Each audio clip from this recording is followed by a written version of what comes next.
குடும்பம்ன்றதே ஒரு கோவில் மாதிரி இருக்கணும், சண்டை சச்சரவு இல்லாம. ஆனா ஒண்ணு, என் ஒய்ஃபுக்கு நான் தான் சாமி, கடவுள் மாதிரி. அவளுக்கு நான் டெய்லி அர்ச்சனை பண்ணுவான்.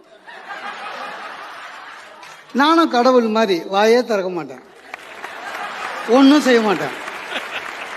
சண்டை ஆண்கள் நல்லா போடுவாங்களா, பெண்கள் நல்லா போடுவாங்களா? கொஞ்ச நேரம் முன்னாடி நீங்க பாத்தீங்க, அந்த அம்மா பேசின பிறகு எனக்கு பேச்சே வரமாட்டேது.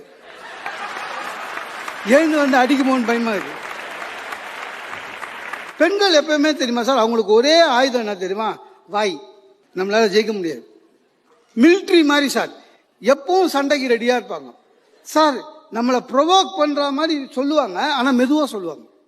நம்மளை ப்ரொவோக் பண்ண விட்டுட்டு போய் உட்காந்து புக்கு படிக்கும். நம்ம பிபி ஏறி ஓடு கத்தின்னு இருப்போம். வெளியில இருந்து யாராவது பார்த்தா நம்ம தான் கத்தின்னு இருக்கிறோம்னு நினைப்பாங்க. அன்னைக்கு என் ஒய்ஃப் ஏதோ சொல்லிட்டு உட்காந்துட்டா, கத்தினுக்கிறேன். எங்க அக்கா வந்துட்டா, என்னடா எப்போ வந்தாலும் நீ கத்திக்கினே இருக்கிறேன்னு. ஆக்சுவலா எங்க அக்கா அடிக்கடி வரான்னா இவன் கம்ப்ளைண்ட் பண்ணி சண்டை வருது. அதுக்கு அது தெரியல.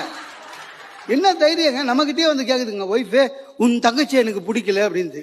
சார் நம்ம என்னைக்காவது ஒய்ஃபு கிட்ட கேட்டுக்கோமா, உன் தங்கச்சி எனக்கு பிடிக்கலன்னு? ஒரு நியாயம் இருக்க வேண்டாவா சார்? ஒரு அன்பு இருக்க வேண்டாவா? Download ShareChat.